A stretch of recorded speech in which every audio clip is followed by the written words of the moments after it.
Welcome back to 2026 of What She Said. We're starting off the year with MAFS. We're only doing it to ourselves. We have no one else to blame. 2026 MAFS brides, though, have given themselves a new name, Boss Babes. That's my first cringe. I've added in the badass Boss Babes. That sounds a little bit better, right? Jury's out on that one. So I want to do things a little bit differently. I thought I would start this year off with looking at some people's profiles, Instagram and TikTok profiles. And I thought it'd be interesting to see what their following was on day one versus right at the end, because we know that these shows kind of kickstart a lot of people's following or career, really. And I guess to see who's really doing it for clout. Yes. Interesting. Okay. Who's got the most? Instagram, we have Beck. Surprisingly. No. Beck, She's the one that looks like Sophie Monk? Yes. I don't think she looks like Sophie Monk. I think it's her mannerisms. Sophie Monk has the most. Interesting. And what does she do? Accounts manager, yeah. So Beck has the most, and for a living, she's an account manager. That's what we know she does. 35 account manager. Yeah, and 55,000 Instagram followers. That's pretty impressive. It is. And 19,600 TikTok followers. So 19.6.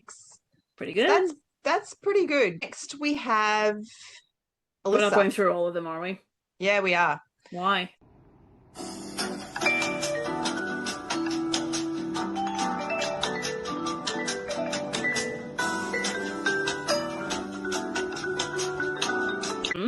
What about TikTok?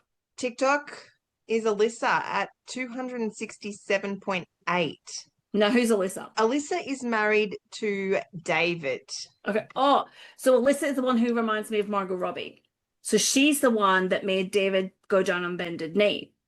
I'm with you. So she's the nurse. She's the nurse / social media manager. Interesting. What's her Instagram though? Her Instagram's still tidy. It's 29.6. And the person that has the least is Steve. Steve's only got 399 on Instagram, and I couldn't find a TikTok account for him. I just found it interesting because these shows really propel people's careers. I want to see what it is. I might even do a midway. I think Tim from last year would argue that point. He's got no followers. Tim may not agree. I reckon he's probably back on socials. I'm going to have to look at that. Now that is interesting.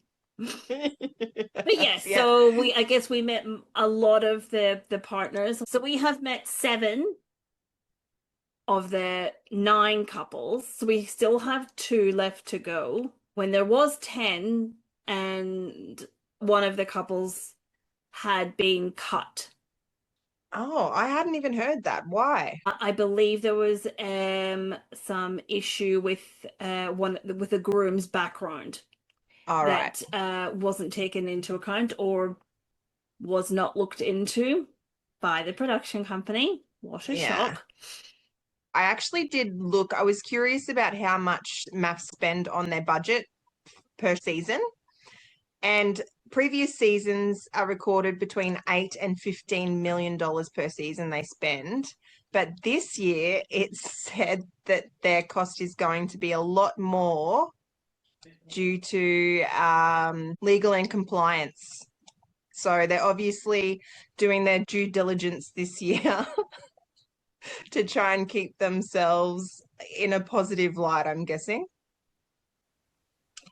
Right, so they're almost doubling their spend because of legal and compliance, yeah. Right. Didn't hold them in good state at the start, clearly. So that we did have 10 couples, now we only have 9. And so you won't even see that other couple because they were scrapped and told not to talk about it. So anyway, we have met 7 of them. We still have 2 to go. Those 2 are coming up on Sunday night. So do we want to jump in, I guess, with Alyssa and Dave? So this is the Margot Robbie. Well, she reminds me of Margot Robbie. She's the nurse / social media manager. And then we have Dave, who is a rapper. He's a rapper. Also, e-commerce manager. Christmas rapper? Just you wrap Christmas presents? Maybe that's his second job. What did you think about Alyssa making him get down on bended knee? I'm really, really sorry.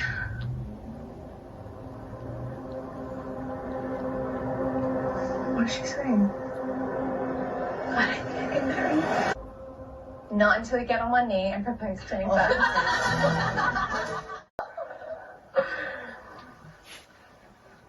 Wow, do I have to do it right now? Yeah, you have to get on one knee. No, I'm not going to marry you until you get down on one knee and ask me to marry. Like, I didn't even I'm not marrying you until you get down on one knee and propose to me. I'm sorry. I don't know if this is part of the set. I was wondering whether it was the producers that told her to do that, but it's come out and she said no, it was absolutely her idea. I don't like her because of it. He mentioned red flags, so he thought he'd better do the best thing and get down on a knee, but to have concern right at the start, ugh.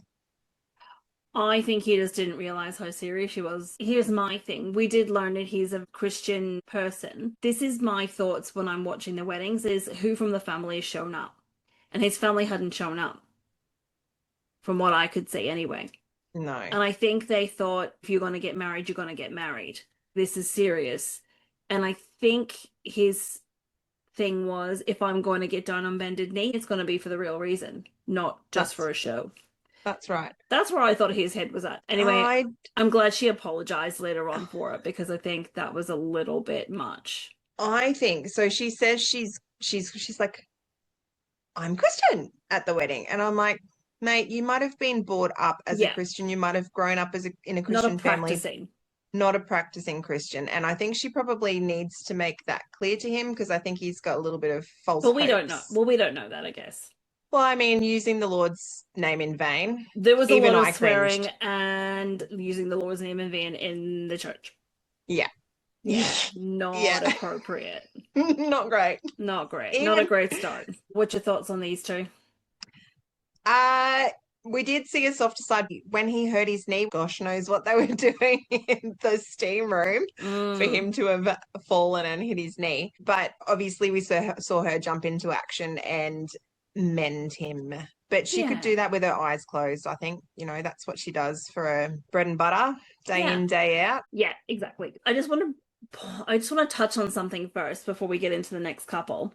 Mm-hmm. Did you notice at the start, when at the very start of the first episode, how they talked about the successes of MAFS? And it was Rhea and Jeff, and they were saying about their experience, and if it worked for them, it can work for the next lot of couples. I don't know that I buy that. I have a real issue with them using Rhea and Jeff, because Rhea and Jeff already knew each other and dated each other beforehand. Yeah. No, I haven't done too much hunting into people's backgrounds yet. I think this year they've done a little bit more research and made sure that the couples haven't dated each other before, because last year there was a couple of couples that had dated or were known to each other. That's what happens when you pull from the same pool of people. I mean, we already know that Chris has been on 3 shows before. This is his 4th. Yeah. If you're pulling all from the same pool of people, they're bound to know each other. Yeah. I don't think that's a fair representation of success couples. No way. No. I don't think you can, 100% that's great that they're a successful couple, but I don't think that's a great representation of MAFS pairing people together when they had already known each other and had experience with each other. I feel like that propelled them on a whole lot more than meeting someone blind. Yeah, agreed. Do you know what's come across from the Hens night, though? Is that they don't necessarily need a fella. They're all very successful in what they're doing. It's just kind of like they want someone as a supportive partner, companionship. It's not necessarily that they need someone. I just find that really interesting, that I feel like they would all take it or leave it. They're like, Yeah, I think that's where they dubbed themselves boss babes. This season is all about the boss babes. Yeah. Makes sense. Does make sense. Except I got a bit when Alyssa said that she's her own daddy. Who's your daddy? I am. Well, it's kind of like Alex Cooper, call her daddy. Yeah. Still don't understand the daddy thing. That really bothers me. No. I'll never understand it. Somebody write in. Oh, do you know what I loved was the Hens night? Beck showing up, and then her first thing was like, I need a piss. And I was like, oh my God, it's Sophie Monk. Loved it. I was like, I'm gonna like this girl. I think Alyssa and Gia are gonna butt heads because they're two very strong characters. I think the producers have painted her at the Hens party to be the villain of the show already, but I think Alyssa's a secret bitch. I think she's a bitch. I think she's a mean girl. She only wears pink on Wednesdays. I can't sit at our lunch table. Interesting. And I actually think that they painted Gia to be this horrible, loud, abrupt playboy. But when you kind of get to watch her, she's a lot more gentle than what I pictured her in the Hens party. Yeah. So, but you know how people can be different in different settings. It'll be interesting. She was there for a proper Hens, and it was more of a brunch. Yes. It's more of a brunch atmosphere than a proper Hens. Yeah. And then we went to the stag, and I'm calling it Chris is a tosser. Oh, yes. What a tosser. Yes, I do not like Chris. No. Again, oh my gosh, first episode saying do not like him, but then when we get to learn a little bit about him, he's softening. He's kind of this year's Elliot, right? He is. And I don't know whether that is actually him, his beliefs, his thoughts, his mannerisms, or whether he's bigging it up around the boys and the show and doesn't want to come across as a softie when actually he probably is a nice guy. I find that hard to believe, though. I just think he's a tosser. There was so many instances when he's talking to the camera or when he's talking to people. If I turn around and see a short, overweight blonde girl with black tan, or just caked on, little pink cheeks, and then the orange hands, I'm gone. What if she's not into you? As in, like my physical, she doesn't like my physical looks. Please. Please. He has tickets on himself. Yeah. Yeah. Tosser. But you know what I did like? I liked this guy. I think it was Luke. Is he the farm guy? Yeah. I did notice that when Stephen was talking about what they were all looking for and what they've come on for and why they're single and blah, blah, blah. Stephen was talking about how he's not a tall guy. He doesn't think he's what women are looking for. And I found it interesting that Luke had said, but you've got a really great attitude, or you're a really great guy. He said something along those lines. And I thought, oh, that's really interesting that that's what he's picked up on. I was like, no, but you're a really nice guy. And I thought that was a real genuine comment from someone. This guy seems quite nice and genuine. Yeah. Him and the English guy. What's the English guy's name? Oh, Conor McGregor. Conor McGregor and Sophie Monk got married in front of Channing Tatum. Yeah, that is right. What a cast. Stunt doubles. It was a stunt double wedding. Danny. Yes, I think he will show himself to be quite a genuine person as well. Yeah, so he's reminding me of the English guy from last year. Yeah. Yeah, a little bit. Doesn't he have some tats though? They all look very fresh. They all look very the same color. It's like he's got a whole heap of stickers all over his body, and I just feel like tattoos should tell a story. Well, maybe they do. Maybe they're his story. Kind of like Ed Sheeran and how he has. But his all look faded at different times. Danny's just look like stickers. So yeah, it's true.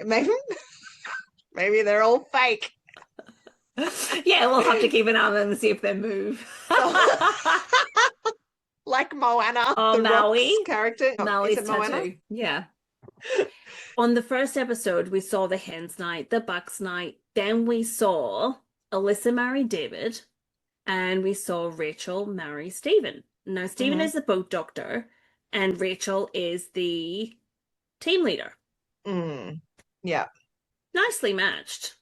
I'm interesting to see how they go. Rachel, I have written down, has been single for 154 years. That can't be right. She's looking good. She's looking darn good. I think they're going to be I think if they give it a good crack, I think they're going to be a fun couple together if they just lean into it. She just overthinks things too much. I find her hard work and I don't like watching her. Wow, right, okay. Yeah, she's a sook. Ah! Like he was trying to have, a fun joke and some banter, particularly around the Collingwood thing, which Uh-huh. I think is great.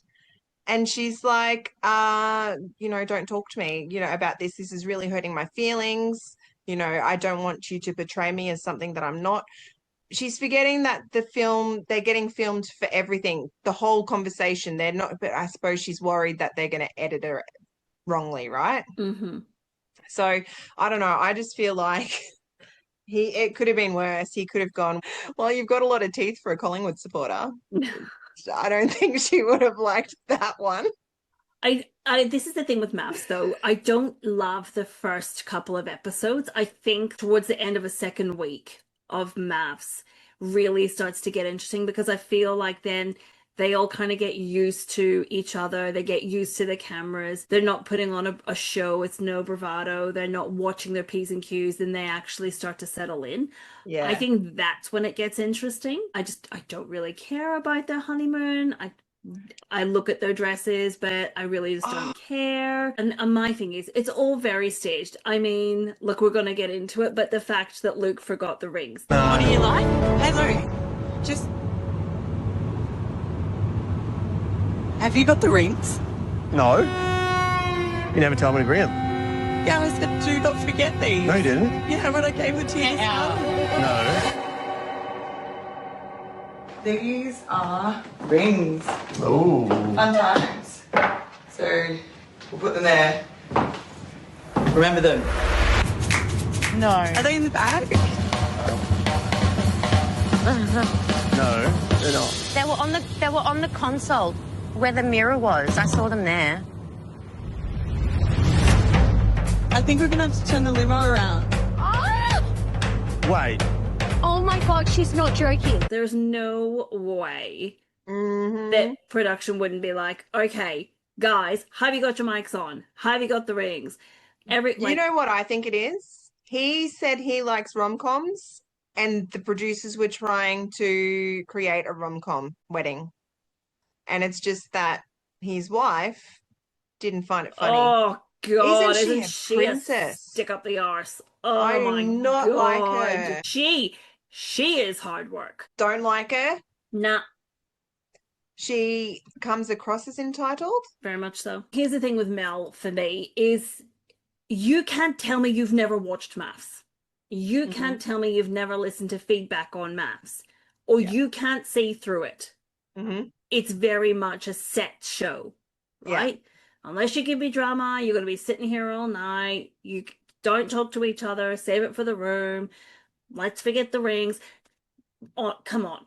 If he's not showing up, then I'd be like, where were you? Like, if you don't have the balls to call him out at the time of the wedding, then don't be giving him the cold shoulder. This is just an indication of her inability to communicate with someone and then let things lie. She's a communication specialist. Well, she ain't getting my money. No way. No way, Hosio. Oh, Hosio. No way, Jose. No. You, like, I'm sorry. You can't tell me you were like, this is set up. And then be like, oh, what happened? Oh, I forgot the rings. All right, let's move on. Why did they let her walk up the aisle by herself? Why didn't they keep her in the car? Why didn't they go circle around, take the long route? So many questions. And that producer would have been on the phone to the producer that was in the other car 100%. and said, we can't do this. You need to stall. No, it was set up. 100%. How she didn't see through that is beyond me. Or then communicate that and go, that's kind of actually really annoyed me. Which she sort of did. And was like, you've got a bit of making up to do. But then get over it. Oh, she's not getting over it. No, because she doesn't like him. I think this is a big excuse just to go, I'm not attracted to him. Anyway, she annoys me and I'm done with her. I'm not invested. I don't like her. I much prefer him to her. I don't like her. He's trying. And I'm already hoping they have a partner swap because I just don't like her. Can we, if we don't like the bride, can we write in and then them just change the bride? I know it's already been recorded, if this was but live, surely. I am excited to see what the experts say about Mel because I feel like she needs to get a wake-up call to suck it up In the scheme of things, how bad is it? It's exactly what her mum said to her. So then we had Barbie and Ken, aka Scott and Gia. I might look plastic, but I promise you everything else about me is real. So if you're ready for fireworks, a few challenges, and the kind of love that doesn't come easy, but is worth every second, then I'm all the way in if you are too. Oh, This was giving me Dave and Jamie vibes from last year. Because I thought I loved them. I thought they were a great match, and their families got on like a hoot. And this was exactly what happened again. I don't really like Scott. Why? He just gives off sleazy businessman vibes. Right. I don't like it. And I didn't like Gia right at the start, but I'm starting to like her. Gia definitely softened when she spoke about being a mother. And that actually caught me off guard. I was like, oh. So she really softened, and then she showed her vulnerable side when she was talking about how when she was younger she was bullied, and they showed a photo of her when she was younger. And so she's definitely done work, but if that's what makes her feel better about herself, good for her. She's a confident woman now. Yeah, look, she's beautiful. Definitely showed her softer side and her vulnerable side, and I think that was really lovely. I think Scott's a hustler. Good for him. Look, I am interested to see where this goes with those two. I think they've been matched well. I don't think there's anybody else that I would put them both with. Yeah, agree. And he did handle the child conversation really well, which I applaud him for. That was really good. Yeah. Design. So Beck and Danny were the only ones who had an international honeymoon. They went to Fiji. Yeah. I wonder how do they draw straws? I mean, any holiday would be a good holiday, but some seemed to have a lot more money spent on their holiday than others. Look, would I rather go to Fiji or Townsville? Yeah. It's not Townsville. No offense to Townsville. But didn't they end up on a rocky boat? Wow. So Beck is saying that so they've obviously had relations in Fiji, and he couldn't even bear to look at her the next day. I know, which says one of two things. She is a terrible shag, or she's a terrible shag. That's only one thing. But, 2 points, one thing. Would you put out, I suppose it's the same as a one-night stand, right? You would just go home and do it, and then that's it. But I don't know. I would be like the other brides. You're with a stranger. You don't know them. You haven't actually, most of the brides... It depends if you have sexual chemistry. Yeah. Gia and Scott had a massive sexual chemistry, and they still didn't do it. Not that we're aware of, not that they're saying. Yeah. But I guess it depends on the person. I don't have an issue either way. Yeah, I feel like you're in an experiment. You know you're going to be there with this person for 3 months. At some point you will. So I don't really care either way. Would I? Okay. Probably not. I'd probably be like, I don't even know if you're my person yet. That didn't seem to win any favors, because he's been very clear that there is no sexual chemistry there. Very pleased. A+.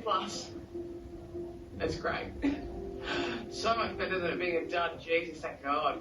Oh, imagine that'd be awful, wouldn't it? Not having sexual chemistry with your husband.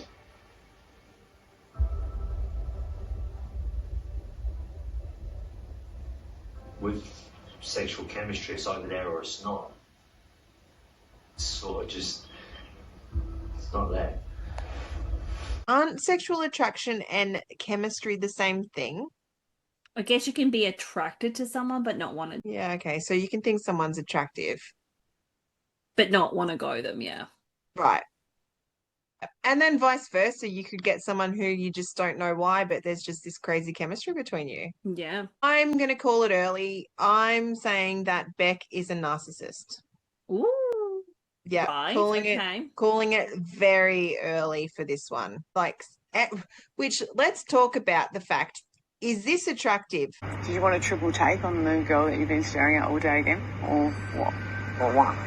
Are you joking? I'm not joking. Can't be bothered. The green-eyed monster, not attractive by any means, and that would be putting him off even more. Okay, devil's advocate though.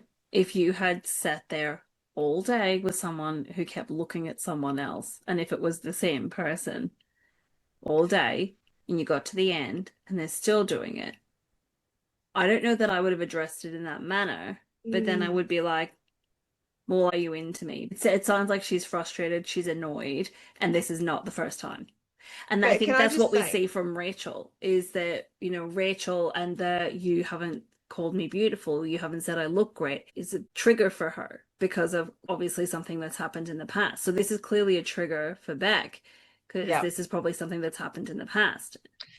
But is it something that she's manifesting? So we haven't seen that footage. And normally knowing MAFS, normally knowing Endemol Shine, they would have edited in, if they had it, him looking at another girl, because why not stir the pot right at the start?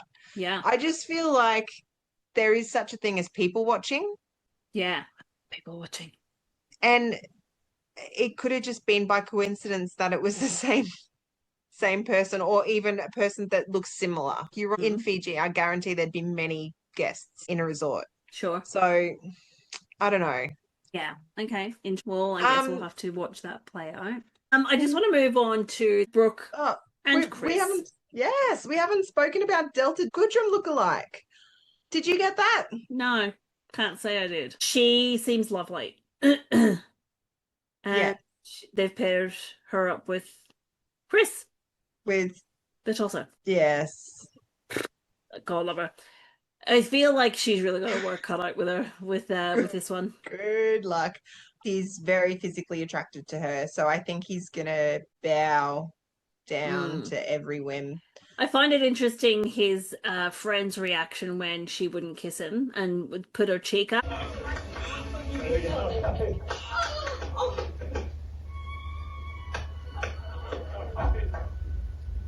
Would you like to seal it with a kiss? You can kiss him on the cheek.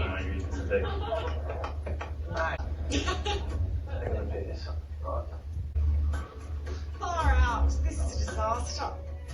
I just thought the friend. That's what I mean by, I don't know if this is a character that he plays in front of his friends, or if this is actually him. I was just like, oh, so is this where the attitude of, I don't want this type of person, I don't want that type of person, and I'm not going to be sitting here for 3 months not getting a kiss. Well, mate, if you're being a tosser, heads up, you're not going to get a kiss. That's right. The friends definitely didn't help his case. In the honeymoon, we kind of saw a little bit of softening, and he's starting to say to the camera that maybe the experts were onto something. Yeah, but he's not saying they're right. No. He's reserved. I think by the end he'll be converted and they'll be in love. I don't know. It's his third model he's dated, so he clearly has a type. He's the one. Oh, we are forgetting. I don't date fatties. I don't do fatties. No way. Or fake tan. And then she's gone and said, I fake tan. And he's like, this may be a slight problem. Yeah, and she said, did you notice I was wearing fake tan? And he said, I did.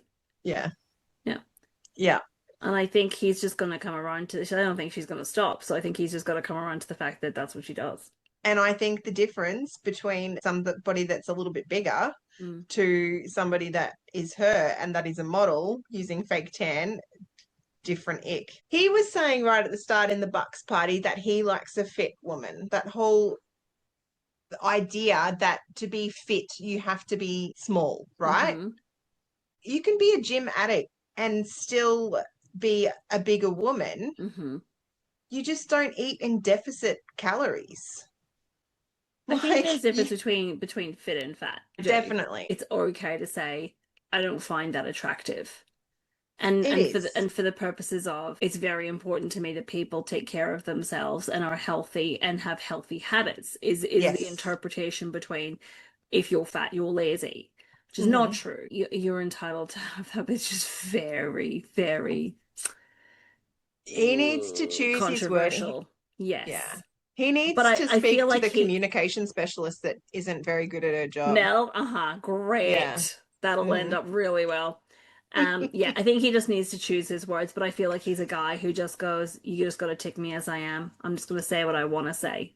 And people just have to read between the lines. What made me think he's a tosser? When he knocked on the bar Oh. People Oh, that I click didn't their even- fingers for winners. Yes, I don't people like that. that That's knock really on a rude. bar. I cannot stand that. Yeah. So that was Brooke and Chris. And then Yeah. we had our older couple for this season, which was Mhm. nice. So then we much had nicer than last season's Rebecca couple. and Steve. I think they are going to be a lovely couple, and I hope they work. I loved her dress. Yes, I loved her and her son's relationship. They obviously have a closeness. The son came over actually and sat next to Steve, and they had a man-to-man chat, and that was nice. Look, I am interested to see how they do this experiment. And I think we were kind of cheated of that last year to have that different angle. So I'm excited to see where these two head. There are two more couples. We have spoken about that. One of the couples, she is bisexual. Yeah. And she doesn't know whether she will be marrying a man or a woman. We know that there's 8 female and 8 male casts. I think that they missed out on that opportunity. But we'll see. Do you think, though, I mean, I don't think it's going to be 2 women and 2 men marrying.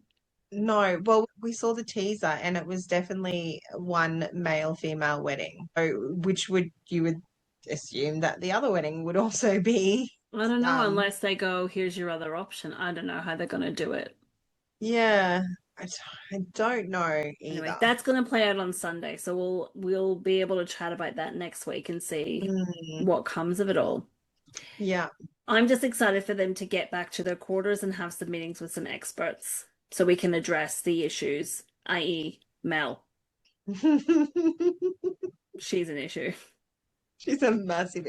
Oh, look, I've got so many red flags. I've got Mel, I've got Rachel, I've got Alyssa. G is not even on my radar right at this second. I think the first dinner party is going to be interesting. Yeah. Well, this is the thing, right? Is they all have never met. So they're all going to be eyeing each other off and being like, oh my God, why didn't I get matched with him? Let me go talk to him, or vice versa. Yeah. Yeah. I think that's only natural, right? I know that they've been married, but I think that's what they should be allowed to do first week. Okay, they've gone away on their honeymoon. Yeah. They have gotten to know each other a little bit. Mm-hmm. They come back and then they have the option there. And it could be not necessarily, I'm not talking wife swaps or husband swaps. I'm talking an extra person that they could have potentially been matched with. And it just be a party. A big party, and they all get to talk, and then they go, you know what? I don't actually like that person. I want to pursue something with this person. And then the show goes that way. That's what I want to see. I think that would defeat the purpose of the experts. The experts have paired them up for a particular reason. And sometimes it's like, well, I don't want someone who's this, that, and the other. And they go, but actually, that would work well with you because of X, Y, and Z. And we did see at the end of MAFS last year that they did give them, here was the other option. Do you want to meet them? Yes. I feel like they need to do that much sooner. But then, as you said, that would defeat the experiment. It would, because it's still then what you believe you're deserved. And it's like, no, if you actually push through and get your head out of this lane and put it in, give it a go lane, then you might see, I can see what we have in common now. And I can see if I just push through this, that we're going to be stronger. That did not happen with Dave and Jamie, though. In fact, it blew up. Mm-hmm. With a couple of couples last year. And interesting, the success story about Jackie and Clint didn't make headlines. Yes. See, that was all behind the... And this is what I'm talking about. If you're going to meet someone, they're going to find a way anyway. They're not going to stop you from exchanging numbers. Mm-hmm. Yeah, look, it's going to be interesting. Am I hooked? Not yet, but I'm intrigued. It's a bit of Farmer Wants a Wife mixed in with The Golden Bachelor, mixed in with MAFS. Oh my gosh, Luke. Luke, I guarantee he did not apply for MAFS. I think he's applied for Farmer Wants a Wife. Surely the farmer. Yeah, when he said he was on a farm, I was like, wrong show. Yeah. But it's because he would have had his name forward for Farmer Wants a Wife. I can guarantee 98% sure that that's what would have happened. Yeah. And knowing the laziness of the cast production, This is why they hate us. they would have just poached, I guarantee it. Yeah. Call it as I see it. It is what it is. Anyway, that is us back on the MAFS train. We've met 7 couples. We've been very, very sedate about what we have said and our opinions, but I'm trying to be G-rated this year. You see how long that lasts. Yeah, so we've got 2 more couples to come, and that is Sunday night. Join us. I'm optimistic that this is actually going to be a better season than last season. I don't think there's going to be as much drama. Too early to call. We'll catch you next time. See you later. Bye.